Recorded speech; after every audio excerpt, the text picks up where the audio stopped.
Hard to believe, exactly 5 years ago today, Vancouver held the opening ceremony for the 2010 Winter Olympics. A lot is planned to mark the anniversary today. Greg Harper joins us live from Jack Pool Plaza with more on that this morning. Greg.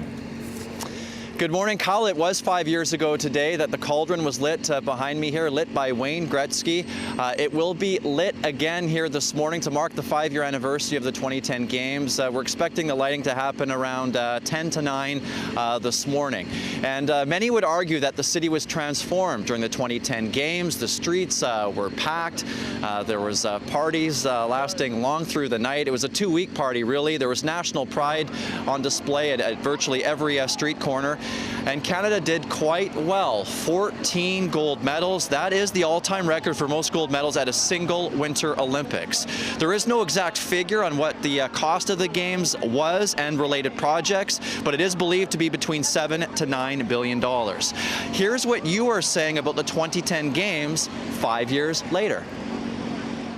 Yeah, I think so. We've got the Canada line was one big benefit. So. Well, outside of BC Place, I think it was money well spent. In that respect, it's bringing some funding for arts and culture into the Lower Mainland, which I think is really great. We had lived every second of this, and we were having this moment when Canada was about to win its 14th gold medal, best by any country ever. It still holds as a record. And it was almost like it was justice for all the things that had happened, all the challenges, overcoming all the adversity. And it was a moment that I think will live in everybody's mind for forever. I mean, 28 million or so Canadians saw some of the game on television. So it's a very, very special moment at the end of the Games.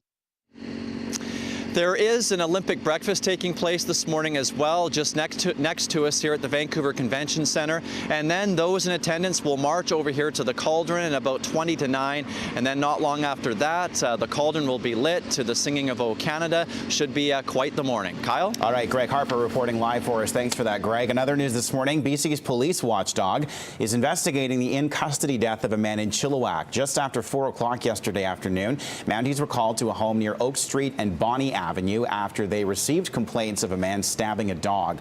When officers arrived at the location, there are reports of a struggle inside the house with police before the man was tasered and arrested. Officers then performed CPR and called paramedics. The suspect was later pronounced dead in hospital. The dog is being treated by a local veterinarian. One of our province's most notorious killers will once again face the BC Review Board today. Alan Schoenborn was convicted but found not criminally responsible for the April 2008 murders of his 3 young children inside their Merritt home. If Schoenborn is found to be a high risk to reoffend today, Crown Counsel can request his next hearing be up to 3 years from now. He's already been denied escorted day passes. Every year, as soon as the review board hearing is over and he is found to be a high risk to reoffend, which has happened 3 times already, they have to start preparing for the next one in 12 months, and Mr. Schoenborn also prepares. So there's not enough time to heal, there's not enough time to get treatment. You're just fighting for the next review board hearing, so it's just not healthy.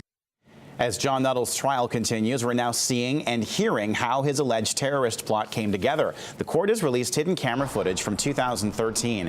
It was recorded when Nuttall was with an undercover RCMP officer posing as an Arab businessman. The court heard Nuttall talk about converting to Islam and his desire for jihad inspired by 9/11 hijackers. The video also appears to show Nuttall discussing different types of bombs and weapons.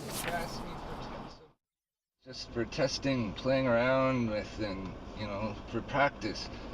We got to build a couple practice bombs first. This was not a particularly complicated or complex plan.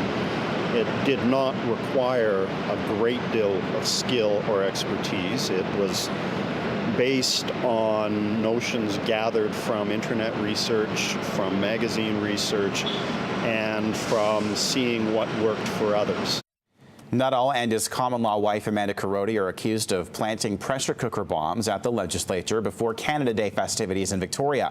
The bombs did not go off. RCMP say they were rendered incapable of exploding.